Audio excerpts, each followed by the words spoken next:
Okay, bismillah. Zcash Coin, saya ada entry hari Jumaat petang. So petang tu saya ada record, cuma lupa nak save. Lepas tu ni pukul 9.30 paginya esok, kita tengok dia dah rebound kat sini. Lepas tu kita tarik kita punya trailing.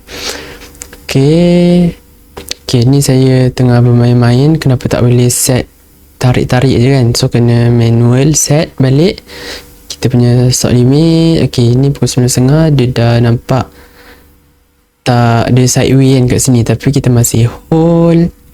Kalau tengok malam tu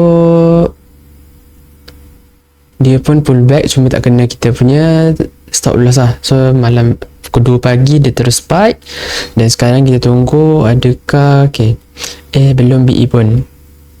Okay, ni kita tengah set kita punya trailing lah, kita kena tengah naikkan. Okay, ini pukul 2 petang. So macam ni nampak macam tak nice. Dia break trailing dengan strong candle, tapi masih ini dia break support, previous support dengan strong candle, strong volume. Tak apa, exit dulu. Ada setup baru, kita re-entry. So ini saya buat decision untuk exit sebab tak nice. Okay, post analysis lewat sikit. 28 hari Selasa baru saya buat. Okay, kita tengok, kita exit dekat sini, kita entry kat sini. Dapat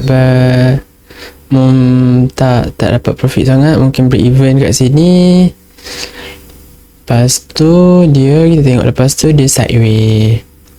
So sebab apa kita exit dekat sini? Sebab first dia dah break kita punya previous support kat sini.